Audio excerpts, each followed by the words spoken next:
কল্যাণ federation.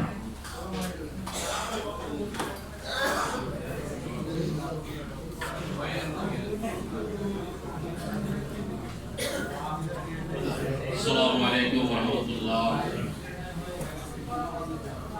Bangladesh আন্তঃবিশ্ববিদ্যালয় কর্মচারী কল্যাণ পরিষদ কর্তৃক আয়োজিত বাজেট পূর্ব আজকের এই আলোচনা সভা অত্যন্ত গুরুত্বপূর্ণ। আমি তাদেরকে ধন্যবাদ জানাচ্ছি, শ্রদ্ধা জানাচ্ছি। দাবি আদায় ঐক্য পরিষদের সকল পর্যায়ের সমন্বয়ক বৃন্দদেরকে শ্রদ্ধা জানাচ্ছি। সকল বিশ্ববিদ্যালয় থেকে আগত কর্মচারী সমিতির সম্মানিত প্রতিনিধিবৃন্দ, আমরা আপনাদের আমন্ত্রিত বললে চলবে না।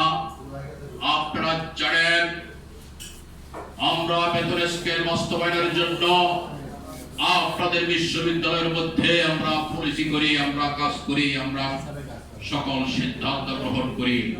আজকে বিশ্ববিদ্যালয় সমাজ দাবি আদায় ঐক্য পরিষদের রক্তের সাথে অঙ্গাঙ্গিভাবে জড়িত।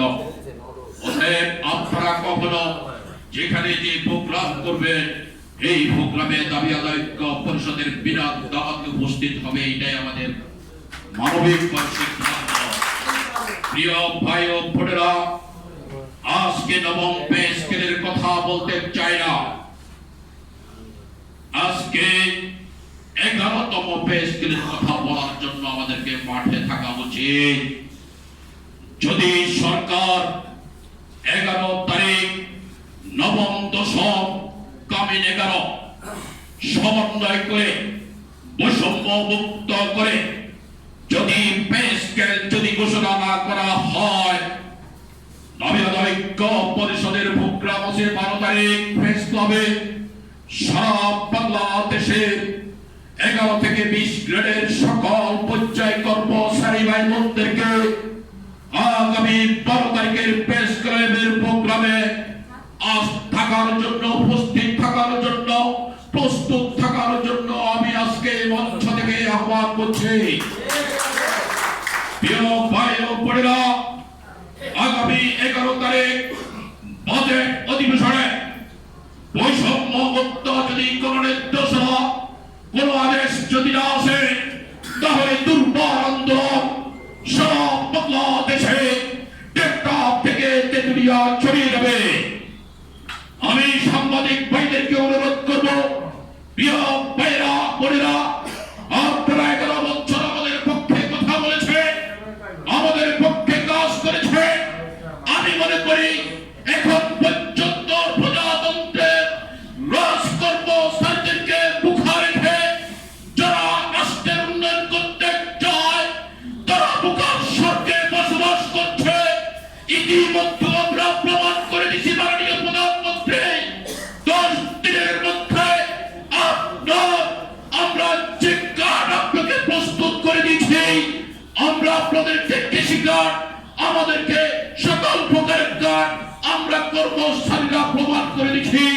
আপনার মন্ত্রী স্বীকার করেছে স্বল্প সময়ের মধ্যে লক্ষ লক্ষ কার্ড নির্ধারিত টাইমের মধ্যে আপনার হাতে বুঝিয়ে দেওয়া, তার মানে আপনি প্রমাণ পেয়েছেন এই কর্মচারীরা ছাড়া রাষ্ট্রের কোনো উন্নয়ন ঘটবে না, রাষ্ট্রের কোনো উন্নয়ন হবে না।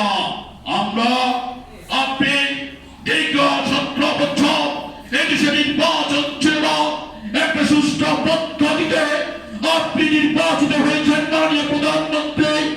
আপনাকে অনুরোধ করব, সহযোগিতা মনোভাব দিয়ে বলতে চাই, আপনার আশেপাশে যত সরকারের লক্ষণ করা যাচ্ছে, সরকার মুক্ত বাণিজ্য থাকতে হবে, আমলা মুক্ত বাণিজ্য থাকতে হবে। আমাদের দখলে আপনি বাণিজ্য এই রাষ্ট্রের 18 কোটি মানুষের